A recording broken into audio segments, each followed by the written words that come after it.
Good evening and welcome to tonight's Undaunted, bringing into the news untold stories. I am Oyi Opala. Let's begin.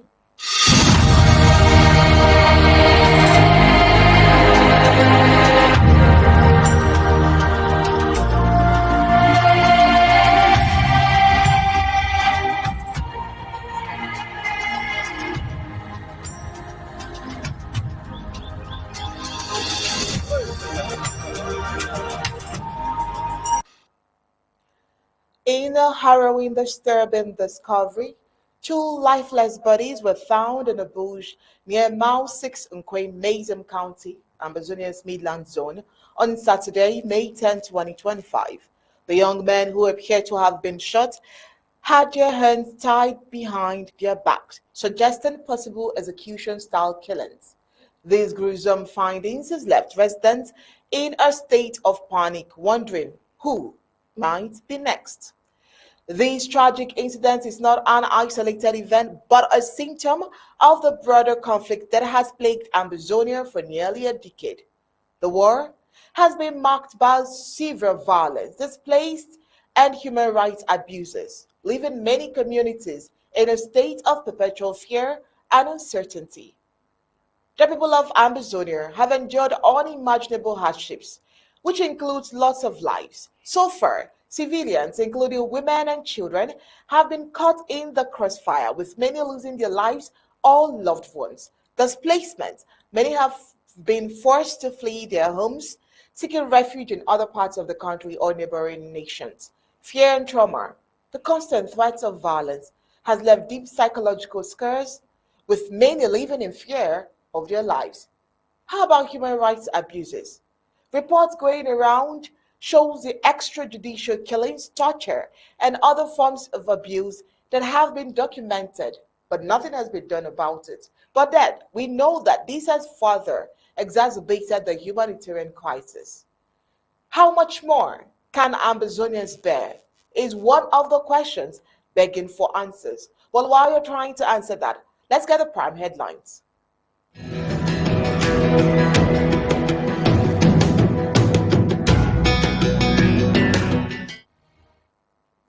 All right, tonight on Undaunted, we start with two lifeless bodies believed to have been assassinated by La Republic of Cameroon army as they were seen in Nkwen. Also today, in Bamanda, 40-year-old youths, they have been backed by 70-year-olds urging 20-year-olds to beg Paul Biya to run again. Five arrested in Victoria over death of a site manager.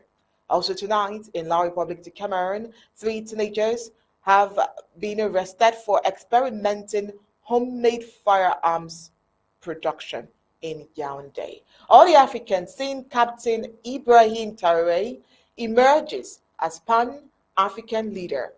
Meanwhile, on the foreign scene, Trump's Gulf visits to focus on security and investment. Now let's get the news in full briefings.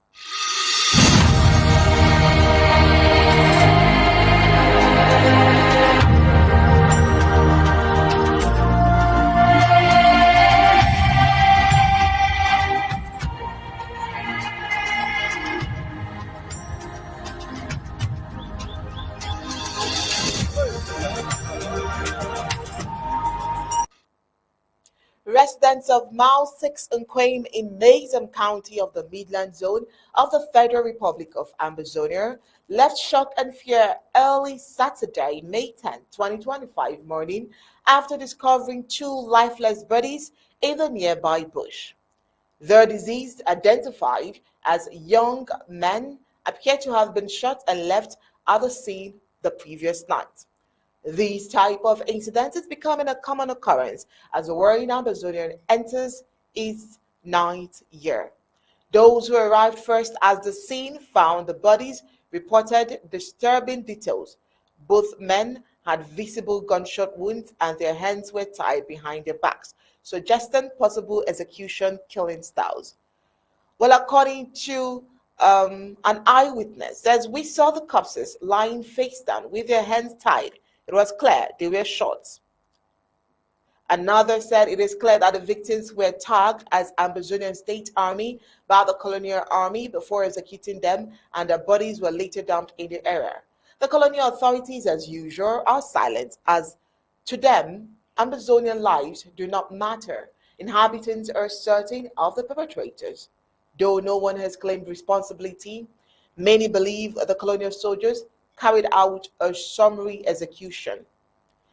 The discovery has further heightened anxiety and mistrust in Mao 6 and Nkwen, a community already impacted by years of armed conflict between Ambazonian State Army and the colonial army.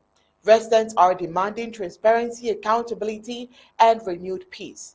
According to them, they are saying that they need answers. This kind of killings cannot continue without justice. However, in many similar cases in the past, the colonial authorities never commented, and the cases went unresolved. That's not all. In another report, in Bamanda, seems like the older ones are encouraging the younger ones to support the president. So hundreds of unemployed youths in Bamanda gathered at the historic Congress Hall on Saturday to declare their support for the President Paul Biya ahead of 2025 outlawed presidential election. The crowd, according to our report, mobilized under the young wing of the Cameroon's People's Democratic Movement, raised a reported 7 million francs CFA. This is how a venerated journalist in Bamanda puts it. In his tag, it says 40-year-olds used, backed by 70-year-olds, urged 20-year-olds to beg 92-year-old to run for an election. Perfectly put. And so the event was tagged a mega show of loyalty, while it drew senior CPDM officials, youth leaders, and supporters from across the war-ridden Amazonia. Well, despite the enthusiastic tone from the CPDM leadership, allegations of misrepresentation and underpayment have emerged, particularly from motorcycle riders who led convoys to the venue. And so, according to them, the report we gathered says that these persons were at the Tredex upstation since 7 a.m. and escorted officials to the Congress Hall. After 5 hours, all they gave them were 2,000 francs each.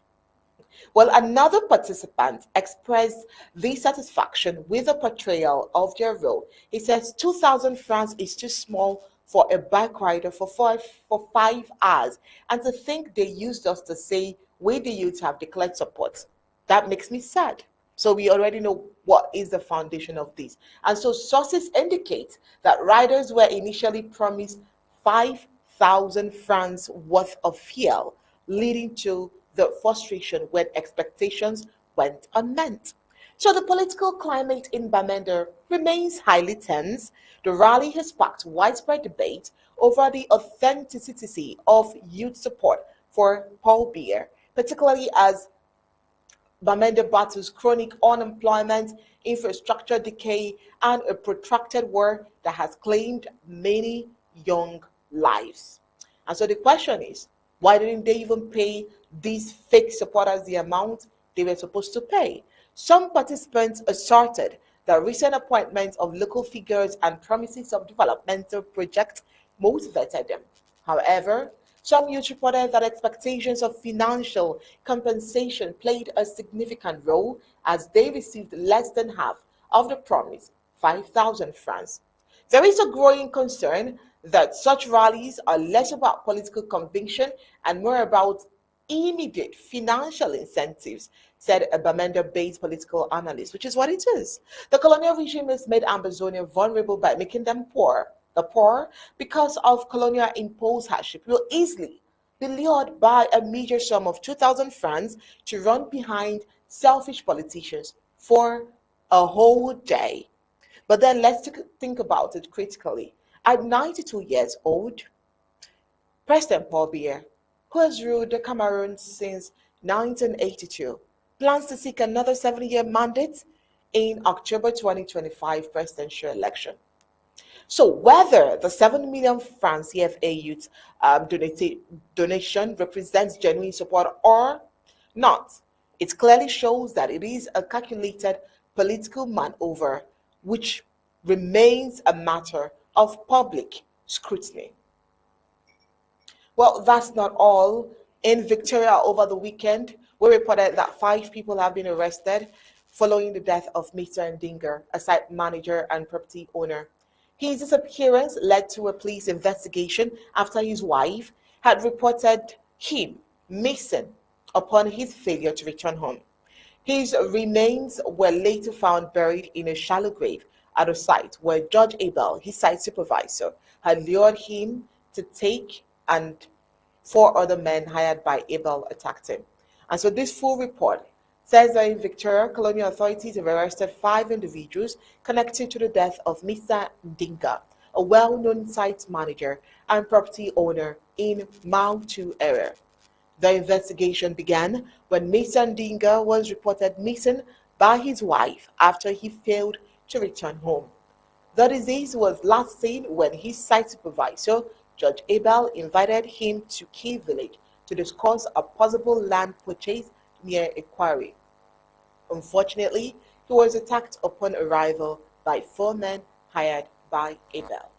His wife became worried when she couldn't reach him, noting that it was unusual for him not to respond. Concerned for his safety, she contacted the police, which prompted the investigation. Well, according to police reports, after the attack, Judge Abel fled the scene in Miss Ndinga's vehicle and traveled to Douala, and he was later located and arrested. During questioning, Abel admitted to hiring 4 individuals from Muntangane to carry out the attack. All 4 accomplices have also been apprehended. A police representative confirmed that the suspects were cooperating with the investigation and providing information. The suspects were taken back to the construction site where Mr. Ndinga's body was discovered, buried in a shallow grave. The body has since been exhumed for necessary procedures and burial preparations. Meanwhile, the motive behind these incidents remains unclear.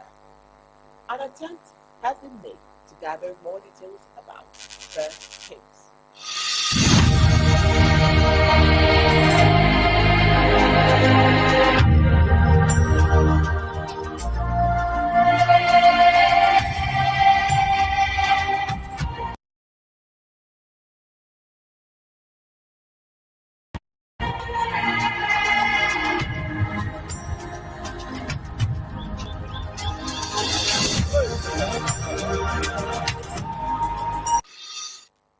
We're heading to neighboring La Republic to Cameroon. 3 teenagers have been arrested in Moalo, neighborhood of Yaoundé, its capital city, for making homemade firearms that looks like Kalashnikov and farmers' rifles in a welding workshop.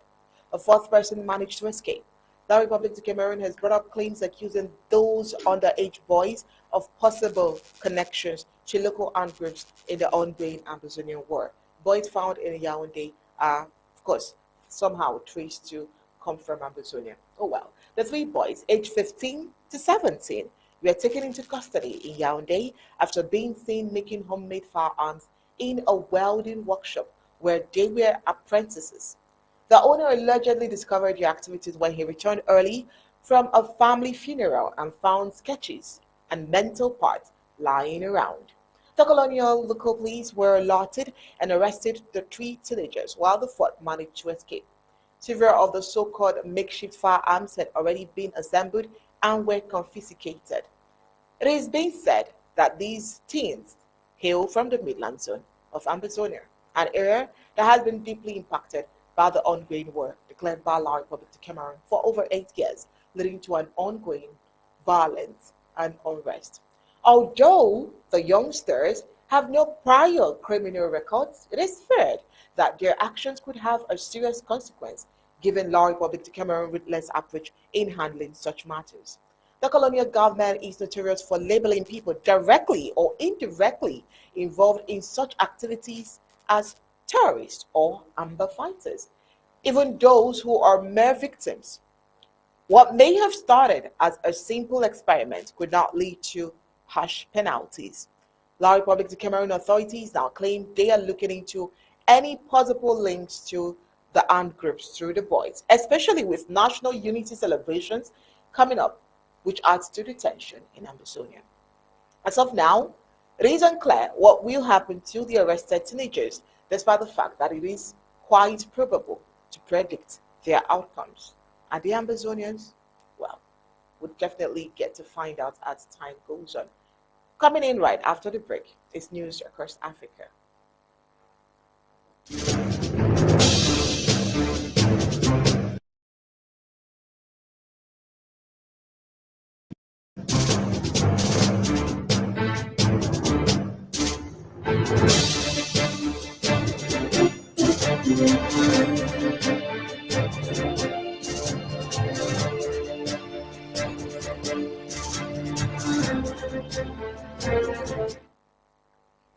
Right, in another development, Captain Ibrahim Traoré, the 37-year-old military ruler of Burkina Faso, is gaining recognition as a pan-Africanist leader. Traoré's message of breaking free from Western imperialism and neo-colonialism is resonating with many Africans. Traoré's ideology appears to be influenced by Thomas Sankara, Burkina Faso's former president, and a Marxist revolutionary. Sankara's legacy as a champion of Africa's independence and self-determination is seen as an inspiration for Traoré's own vision. Well, according to Beverly Ochan, a senior researcher at Contourix, Traoré's impact is substantial. Politicians and authors in countries like Kenya are taking notice of his leadership style, with some even hailing him as a key figure in the nation. Traoré's message reflects the sentiments of many Africans questioning their relationship with the West. His leadership style is seen as a departure from traditional Western aligned policies. Traoré's vision for a more independent Africa is gaining traction across the continent. Meanwhile, in Port Sudan, the Red Sea city of Port Sudan is facing a humanitarian crisis after a week of aerial attacks by the Rapid Support Forces paramilitary group. The attacks have caused significant damage, including the destruction of three fuel depots which are still burning. Rescue teams are struggling to put out the fires. What could be the consequences of the attack? Water price hike. The attacks have led to a massive increase in the price of water, which has increased the humanitarian crisis, displacement, and humanitarian crisis, which began over 2 years. The conflict has forced over 12 million people from their homes, creating one of the world's worst humanitarian crises. The destruction of fuel depots and other infrastructure has severely impacted the city's functioning, which has caused infrastructure damage. The conflict in Sudan began as a struggle between the leaders of the RSF and the army. It has escalated into a full-blown humanitarian crisis with widespread displacement, destruction, and human suffering. All right, right after the break, we'll see what Trump is doing with the Gulf visit.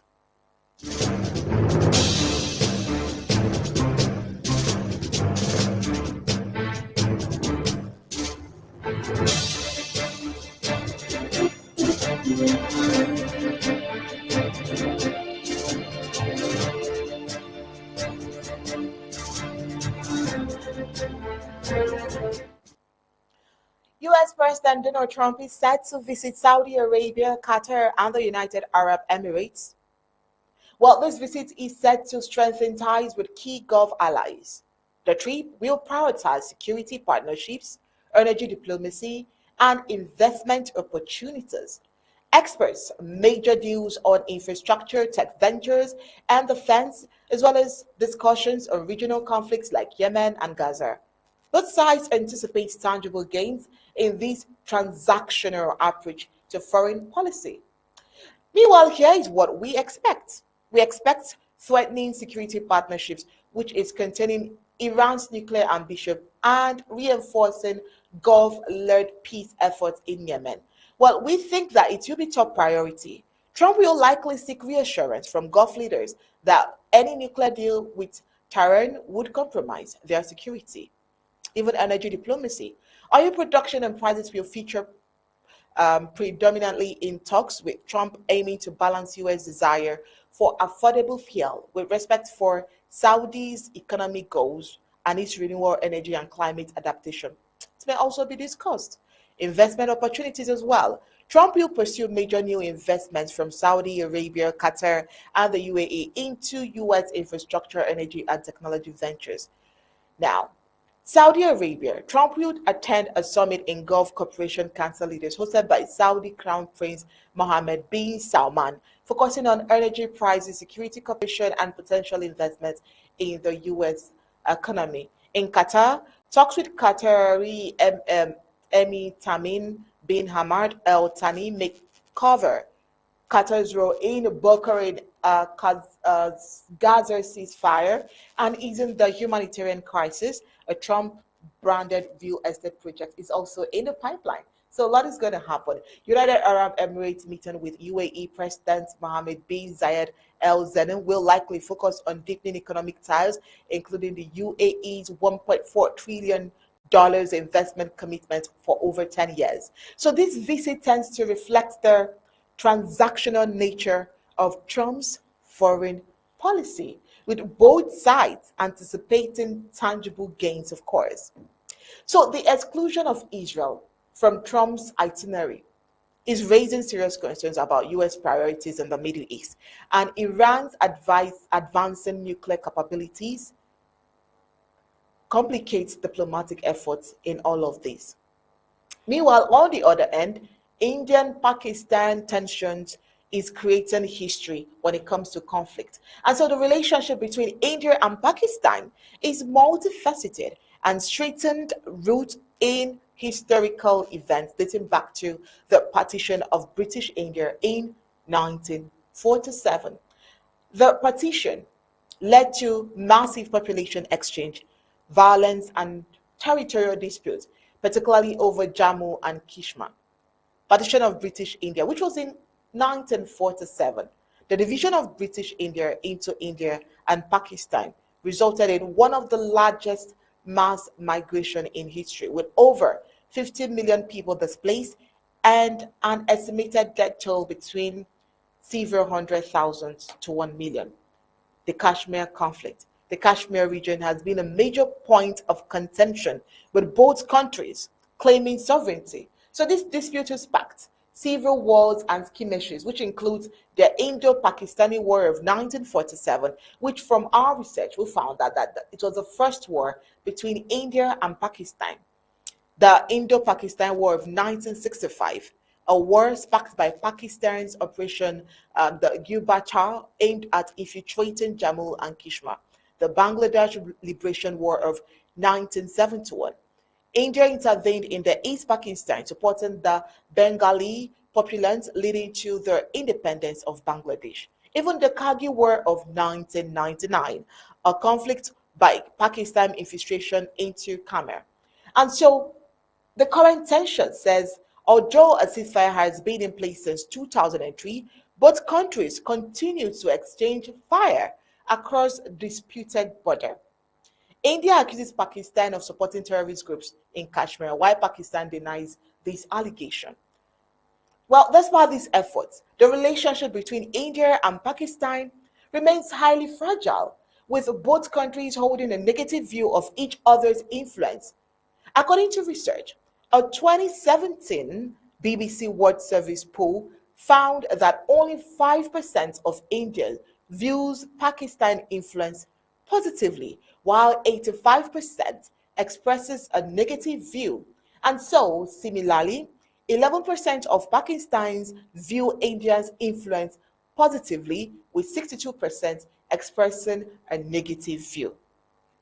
And so, with this, we would ask, where is the world going to? There seems to be war going on across continents. What happens to that of Ambazonia? All right, while we're trying to answer that, this is where we're already cutting on tonight, Undaunted. But before we go, let's take a look at the major stories that made to the highlights.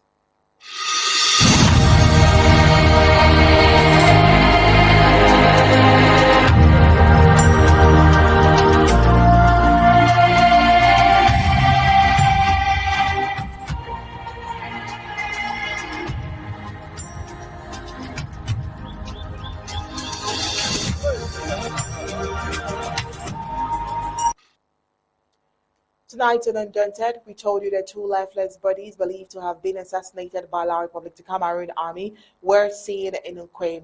Also tonight, we told you that in Bamanda, 40-year-olds are being backed by 70-year-olds to support President Biya to be re-elected.